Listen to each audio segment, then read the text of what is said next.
اور ناظرین آپ کو بتا رہے ہیں کہ 150 روپے کی خاطر 29 سالہ نوجوان کے بے معنی قتل کے معاملے پر ڈی پی او قصور پنجاب اسمبلی طلب کر لی۔ ہمارے نمائندے مہر بشارت صدیقی کی رپورٹ کے مطابق بتایا جا رہا ہے کہ ادھار پان کے بدلے قیمتی جانیں لینے کا معاملہ پنجاب اسمبلی پہنچ گیا۔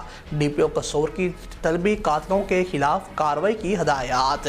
کھڈیاں خاص مولا صدیقیہ کالونی کے رہائشی دو بھائیوں نے احسان الہی اور محمد عثمان نے نواحی گاؤں میں پان اور سگریٹ کی دکان بنائی تھی۔ گاؤں کے بااثر بشیر ڈوگر کے ادھار پان مانگنے پر دکاندار عثمان نے سابقہ بقایا ادھار رقم کا مطالبہ کیا تو ملزم بشیر ڈوگر نے اپنے ساتھیوں جابر، حنیف، بابر علی وغیرہ کے ساتھ مسلح ہو کر آیا۔ دکاندار احسان الہی کو دکان سے زبردستی اتار کر اپنے گھر کی طرف لے جانے لگا۔ لوگوں کے منع کرنے اور تعاقب پر اندھا دھند اور سیدھی فائرنگ کر دی۔ ایک فائر دکاندار احسان الہی کے سینے پر لگا جو کہ موقع پر ہی جاں بحق ہو گیا، جبکہ دوسرا فائر ایک راہگیر خاتون کو لگا جو شدید زخمی ہو گئی کہ جسے ریسکیو عملے نے ابتدائی طبی امداد کے بعد قصور ہسپتال منتقل کر دیا گیا ہے، جہاں اس کی حالت جو ہے وہ تشویشناک بتائی جاتی ہے، جبکہ ملزمان موقع سے فرار ہو گئے ہیں اور اہل دیہ نے بے معنی قتل میں دیپال پور روڈ پر ٹائر جلا کر احتجاجی مظاہرہ کیا ہے۔